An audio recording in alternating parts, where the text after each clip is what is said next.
All right, nothing like having really nice workbenches. Unfortunately, most workbenches are really expensive. And I had to build 4 of them for a school that we're starting for kids. So I came up with a design using some salvage materials. The tops are maple, that's not salvaged. We're going to sand these down still, but the bottoms are made with just old 2x4s and some pallet wood. You can see over here, if you pan across, we've got 3 different sizes basically. We got nice low ones for the kids, then we got a taller, more compact one where I can stand to teach. So I want to show you how I did the bases because they're really simple, and I mean if they cost me 20 bucks, that's a lot of money. All right, so the basic design is just this frame. You're just going to build a frame like this. I'm going to show you exactly how to do it. You'll build a frame two exactly like this, one for each side, and then we're just going to cross brace them. Really simple. The first thing you want to do is determine the height. My back isn't the greatest in the world, so I wanted at least a 40-inch high bench with an 1.5 inch maple top. You know, that leaves me 38.5 inches for my legs. So I just cut old 2x4s that we had at 38.5 inches long. So just determine how high you want it. The next step is to I took some old 1x4s, but you can just, some pallet wood that's the same dimension as your 1x4, as your 2x4. Just cut it 4 inches. And I just used some screws and glue and just put them on the bottoms of all 4 of your legs. 1, 2, and then these 2 are already done. Right, so you can do that. The next step is going to be determining your span lengthwise. Now I wanted at least 6 inches of overhang, so just do your math. Whatever your top is, if you're using plywood, whatever, just do your math. So in this case, it'd be a foot less than my total length of my top. Give me 6 inches on each side, and that would be for this horizontal piece. I cut a dado in it. I recommend that you do that. You don't have to. I do recommend. I'm going to show you how I did it on my table saw. And you're going to cut this your total length, and then you'll just cut the dado the width of a 2x4, so 3.5 inches. All right, you can see how that would fit over there like that. So to put the horizontal piece on, I'm going to take my legs with this little block the 4-inch block, one face down. All right, this is going to be the inside of the table.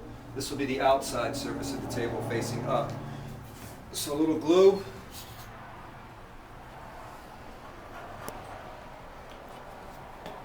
And then I'm just going to screw this on.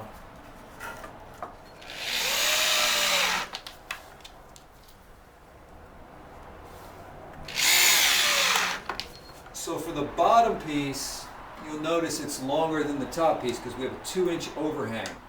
I'll show you why in a bit, but we have a 2-inch overhang. So the only thing that's slightly more complicated is that you're going to cut your dado 2 inches in. You're going to start at 2 inches in so that it'll be here. All right, so just remember that so you don't cut it all the way to the end. You're going to start it here. Go ahead. I'm going to use these trim screws. Screw both sides in.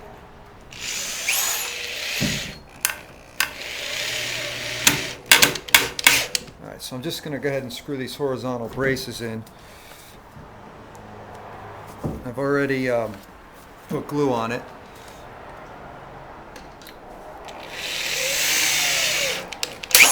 I want you to notice this over here. I've got this extra piece of, come over here, you can see this. This is a piece of pallet wood that I put there just for some extra weight. I had to cut a notch to receive this. And I'll show it to you more clearly on the other side.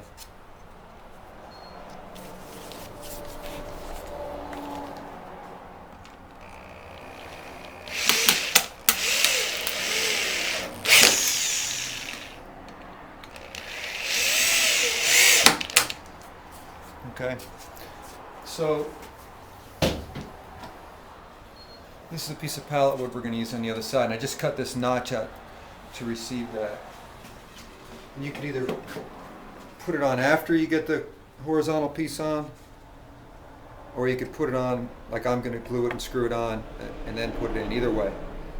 And you don't even have to use it. I just like the little extra thick leg, and it helps to keep everything secure. One of the things that's going to be really important is to show you how we did this, because it's a little bit of an odd depth now, right? Because you've got this extra piece out here on top of the 2x4. So we have to measure for that, and the way you measure for that is just to hold it up.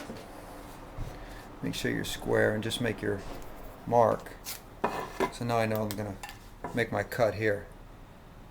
Okay, not the 2x4 depth, but right here. So I'll cut this out, and then I'll put this last top piece. Before I put this horizontal piece on the top, this last one, I just want to show you this recess that I made with a Forstner bit to accept screws that are going to go up into the top to hold it secure. And I also wanted you just to make note here that the top and the bottom horizontal pieces are going to be different because your outside is different, right? Because on the top you've got this piece dado to the outside, on the bottom you've got it dado to the inside. So this is going to be a smaller piece going across than this is at the top.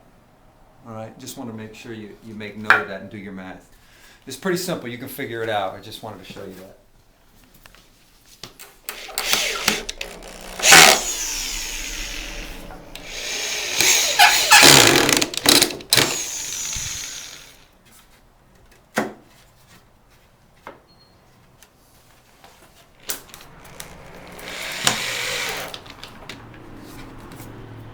So the last thing that I have to do here is put the bottom on, and I just use a salvage piece of 3/4 inch plywood. I think I've got 3/4 inch on the other side as well that I took off an old counter.